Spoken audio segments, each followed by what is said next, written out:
So no, good morning. Gakanda kita sang checkpoint niyo sa regarding sa ASF nga case no. So ang Talisay may harap kita balido siyam ka boundary. Ginakandak sa tanan nga mga exit ka entrance nga sa point nga sa Talisay. Kasi once nga ang isang origin sang mga lugar nga may mga tisang ASF, so hindi na pwede ka sulod diri sa Talisay.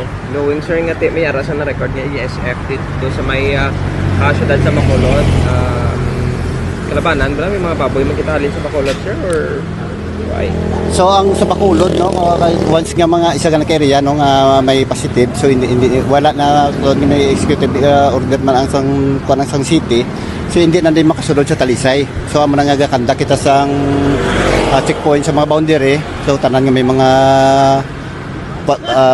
basta related sa baboy, so hindi na pwede kasunod, including ng mga frozen o kung mga basta sa baboy. Example ako tagbakal kuya sang baboy dito ko nagbakal sang baboy dito sa may Bacolod, pwede ko di kagi lang. Hindi, so hindi sir pwede ka sa sulod dire basta may dala ka nga baboy halin sa biskan maagi lang ako sa Talisay. So bisa mag-agi ka sir, hindi ka kasulod.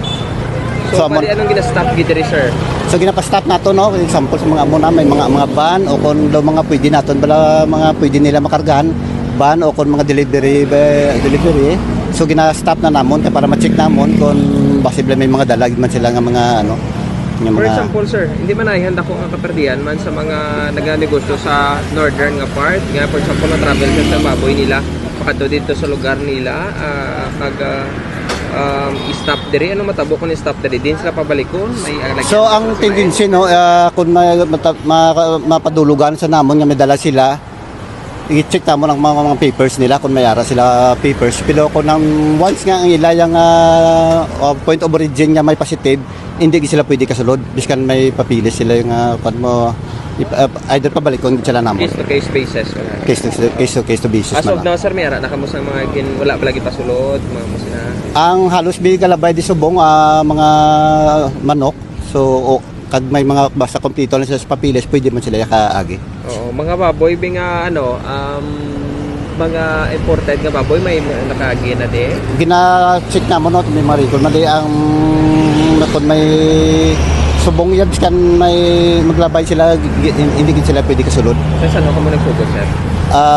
Last week sa Monday.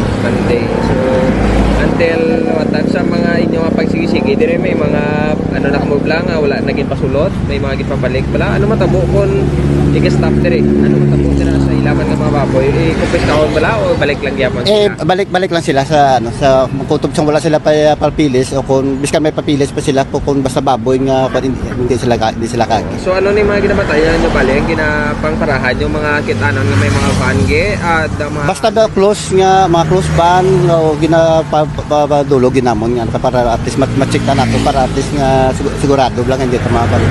Anong gawin ka lang sir sa mga naglalabay diri sa Talisay? So sa tanong nga naglalabay diya sa sakop sa area sa Talisay no may ara kita yung siyam ka boundary basta may mga baboy kamo yung dala sigurado hindi ka mo di ka agi kay basta pero ang kung Talisay lang nga within sa Talisay okay lang niya. Pero kung nahalin ka mo sa Gwa nga mga sample sila o kung Bacolod wala ka man takaso sa Talisay no? Wala ka man sir. Pangalan ka sir? Nilo Toledo, HBC coordinator. Okay.